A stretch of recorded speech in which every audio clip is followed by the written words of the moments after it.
નમસ્કાર ખેડૂત મિત્રો, હું છું પ્રવીણ રાજપરા અને આવી ગયો છું તમારી સામે રીંગણી બાબતનો વિડીયો લઈને। એ જે તમારી વાડ હતી ને એ આજે પૂરી થવાની છે। હજારો ખેડૂતો છે જે લોકોએ છે તે ઠંડીમાં છે તે થોડી રાહ જોઈ અને રીંગણીના વાવેતરની વાત કરી હતી કે ભાઈ અમારે છે તે જાન્યુઆરી મહિનામાં રીંગણી વાવી દેવી છે, જાન્યુઆરીનો એન્ડ આવે એટલે રીંગણી વાવી દેવી છે। તો અમારે પણ માથે થોડી રિસ્પોન્સિબિલિટી હતી કે ભાઈ જવાબદારીમાં અમારે છે પણ એ લોકોને છે ને જેમના ઓર્ડર આવ્યા છે એમને છે તે રીંગણીનો રોપ તૈયાર કરીને દેવો પડે ખેડૂત મિત્રો। તો એમની માટે છે તે અત્યારે છે તે ધરું તૈયાર થઈ ગયો છે ને જે લોકોએ એડવાન્સ કર્યું છે એમની માટે તો ખાસ અમારી જવાબદારી બને છે કે એમના ટાઈમ પ્રમાણે અમારે રહેવું પડે ખેડૂત મિત્રો।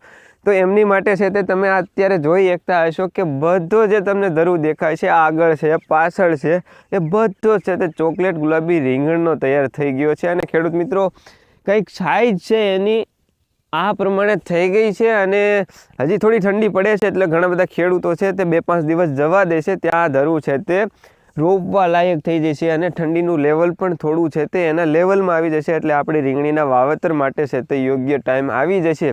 અને દક્ષિણ ગુજરાતમાં કહેવાય કે જ્યાં ઠંડીનું પ્રમાણ છે તે લેવલમાં રહે છે કે ભાઈ માપમાં રહે છે ખેડૂત મિત્રો, તો ત્યાં કોઈ વાવવામાં પ્રોબ્લેમ નથી। અને જે કહેવાય ને કે ભાઈ આપણે છે તે મલ્સિંગ પેપરમાં ખેડૂત મિત્રો વાવતા હોય એ લોકો તો ગમે ત્યારે વાવી શકે છે એટલે એ લોકોને જ્યાં વધારે પ્રોબ્લેમ ન હોય ખેડૂત મિત્રો, એટલે એ લોકો રીંગણીનું વાવેતર કરતા હોય છે। અને એ તો શિયાળામાં પણ કરતા જ હતા। આપણી પાસે જે ધરું હતો એ આપણે મલ્સિંગવાળા ખેડૂતોને દેતા હતા, જે નોર્મલી ગુજરાતમાં કહેવાય ને કે ભાઈ સૌરાષ્ટ્ર ને કચ્છની અંદર છે તે ખેડૂતો હતા એ લોકોને આપણે સામેથી ના પાડતા કે ભાઈ હમણાં થોડાક દિવસ જવા દો, કારણ કે ઠંડીનું પ્રમાણ છે। રીંગણી તમે અત્યારે વાવશો કે જાન્યુઆરીના એન્ડમાં વાવશો બે એક જ હારે છે તે રીંગણા દેશે, કારણ કે ઠંડીના કારણે છે તે આનો ગ્રોથ થોડો ધીમો થાય ખેડૂત મિત્રો। એના કારણે છે તે આપણે આપણા ખેડૂતોને છે તે સામેથી ધરુની ના પાડતા, કારણ કે આ સમયને ગાળો છે કે ખેડૂત માટે છે તે ખોટા ખર્ચા કરવા, એને સાચવવા માટે, એના મૂળ વધારવા, એના ખાતર નાખવા, તો એ સામે રિઝલ્ટ છે તે એટલું મળવાનું નથી। એટલા માટે છે તે આપણે ના પાડતા અને એમને છે તે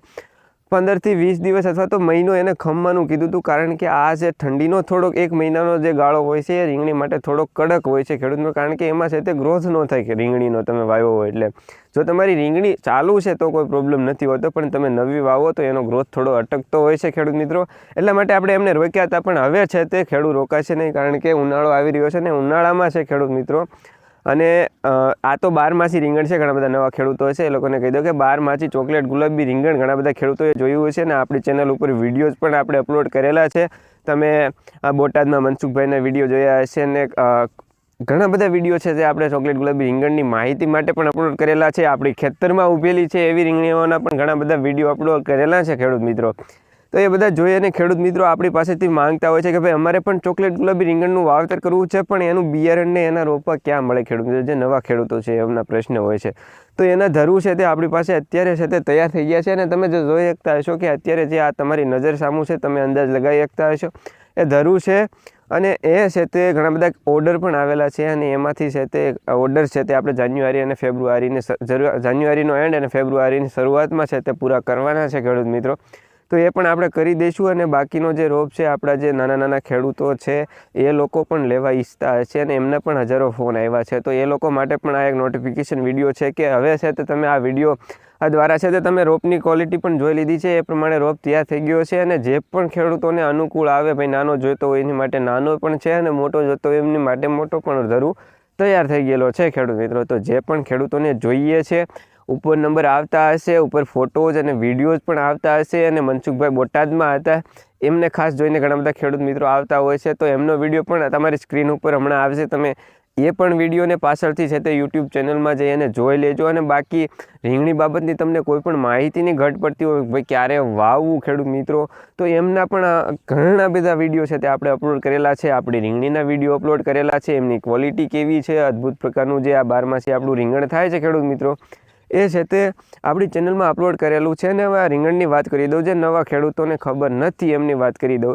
કે આ જે ચોકલેટ ગુલાબી રીંગણ છે ને જ્યારે તમે એનું અત્યારે વાવેતર કરો છો તો એ ઉનાળામાં હાલશે, ચોમાસામાં હાલશે ને જો તમારી માવજત સારી છે તો પાછલા શિયાળામાં પણ ખેડૂત મિત્રો એ રીંગણ હાલશે। ઘણા બધા એવા ખેડૂતો છે જે ઓર્ગેનિક રીતે કરે છે, એ 2-2 વર્ષ સુધી આ રીંગણીને ચલાવે છે ખેડૂત મિત્રો। અને આનું છે તે પ્યોર ચોકલેટ ગુલાબી હાંચાવાળું રીંગણું થાય છે અને દીઠ લાંબા થાય છે। જ્યારે છે તે તમે છે તે એમાં છે તે પૂરેપૂરા કહેવાય ને કે ભાઈ ખાતર પોષક તત્વો આપો છો ત્યારે છે તે રીંગણું છે તે અદ્ભુત પ્રકારનું થતું હોય છે ખેડૂત મિત્રો। અને આ જે રીંગણ છે એમાં છે તે તમે ઉત્પાદન પણ સારું એવું લઈ શકો છો. હવે થોડા ઘણા ખેડૂતોના પ્રશ્ન છે એમને લઈ લઈએ કે ભાઈ રીંગણીનું વાવેતર ક્યારે કરવું. તો ખેડૂત મિત્રો હવે છે તે જાન્યુઆરી મહિનો આવી ગયો છે ને 26મી જાન્યુઆરી પછી છે તે ઘણા બધા ખેડૂતોના છે તે વાવેતર ચાલુ થઈ જાય છે, કારણ કે મકર સંક્રાંતિ વહી ગઈ છે અને મકર સંક્રાંતિ પછી છે તે થોડો છે તે તડકો છે તે વધવા માંડતો હોય છે અને ઠંડીનું પ્રમાણ ઘટવા માંડતું હોય છે. ખેડૂત મિત્રોને જે જાન્યુઆરી મહિનો કહેવાય ને કે ભાઈ ખાસ કરીને ઠંડીનો હોય છે, ડિસેમ્બર અને જાન્યુઆરી એ હવે વયા ગયા છે ખેડૂત મિત્રો. તો હવે વાવવામાં છે તે કોઈ પ્રોબ્લેમ છે નહીં અને આ જે આપણું છે ને કે ભાઈ રીંગણીનું કામ છે તે હવે ચાલુ થઈ જવું જોઈએ. હવે તમારા છે તે ખેતરો તૈયાર થવા લાગવા જોઈએ ખેડૂત મિત્રો. અને જાન્યુઆરીનો એન્ડ કહેવાય ને કે ભાઈ ત્યાં સુધીમાં છે તે તમારા ખેતરમાં છે તે રીંગણી આવી જવી જોઈએ. હવે ઠંડીનું પ્રમાણ છે તે જ્યાં વધારે છે એ લોકો છે તે 5-7 દિવસ ખમી શકે છે. બાકી હવે ખેડૂતો માટે છે તે રીંગણી માટેનું વાવેતર માટેનો ટાઈમ થઈ ગયો છે.